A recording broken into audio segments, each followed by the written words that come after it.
Alors, bonjour à tous, heureux de vous retrouver, chers amis, en ce 3 février 2021, midi 57 heure du Québec. J'espère que vous allez bien.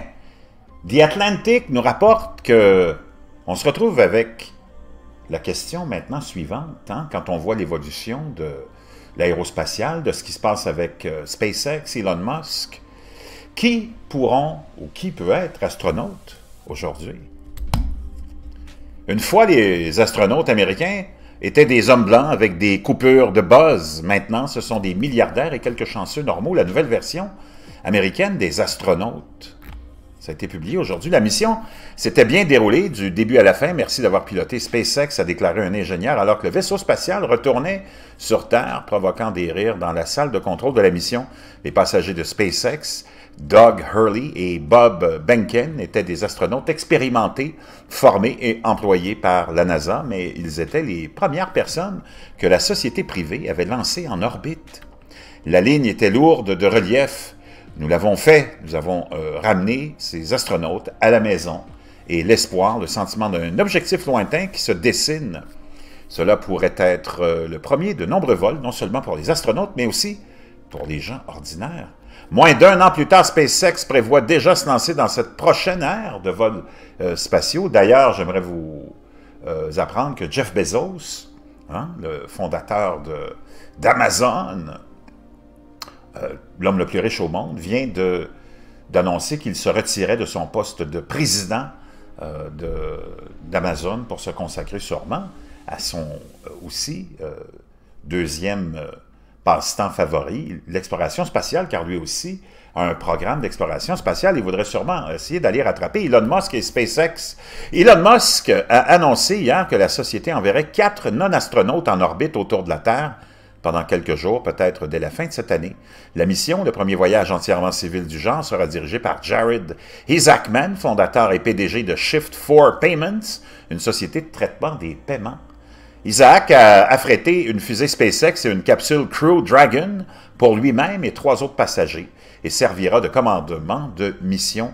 C'est un milliardaire technologique de 37 ans et un pilote breveté qui sait piloter des avions de combat, mais il n'est jamais allé dans l'espace. Les autres passagers non plus. Une passagère qu'Isaac a déjà choisie est une travailleuse de la santé qui travaille avec des enfants atteints de cancer et elle est elle-même une survivante du cancer.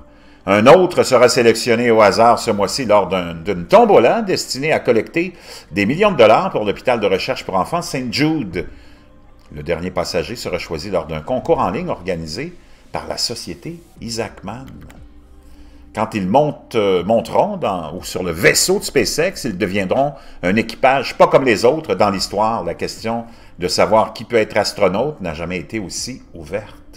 Il y a un demi-siècle, les personnes qui décidaient qui allaient dans l'espace travaillaient à la NASA et dans d'autres agences spatiales.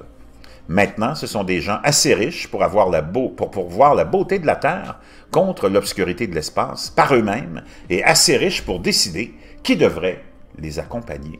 Cette situation est si sans précédent que lorsqu'un journaliste a demandé à Musk, lors d'une récente conférence de presse, comment SpaceX prévoyait de gérer l'assurance responsabilité civile pour ce type d'aventure, Musk n'était pas certain. Je pense que c'est peut-être un type de choses à leur propre risque, a-t-il dit. Il dit, je ne sais vraiment pas. Au risque de ceux qui voudront y aller. Les astronautes ont toujours été sélectionnés pour représenter une certaine vision de l'Amérique. Au début, ils travaillaient tous pour la NASA. Ils avaient effectué des missions de combat dans des guerres. C'étaient des hommes blancs avec des coupes à la mode. Au début des années 60, un pilote de la Black Air Force était en lice pour devenir astronaute de la NASA, mais sa formation était entachée de racisme et l'agence ne l'a pas sélectionné, ne fournissant jamais d'explication. À peu près à la même époque, John Glenn, le premier Américain à orbiter autour de la Terre, a déclaré lors d'une audition devant le Congrès sur la discrimination entre les sexes dans le programme d'astronautes de la NASA, « Les hommes partent combattre les guerres, pilotent les avions et reviennent et aident à concevoir et construire. Testez-les. Le fait que les femmes ne soient pas dans ce domaine est un fait de notre ordre social. 24 personnes ont volé vers la Lune et tous étaient des hommes blancs. Au fil des ans, cette vision des astronautes a changé. Le premier noir américain et la première américaine ont volé sur la navette spatiale en 1983. Les affectations de la navette spatiale ont finalement dépassé les premières historiques. et se sont dirigés vers des équipages diversifiés.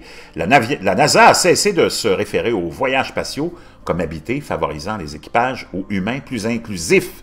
Le mois dernier, la NASA a annoncé lequel de ses astronautes s'entraînerait spécifiquement pour une future mission lunaire. Sur 18, la moitié sont des femmes. Donc, je vous laisserai ça, vous irez lire ça, c'est vraiment intéressant. Qui seront les prochains astronautes? Dépendamment de votre budget, peut-être. On verra bien.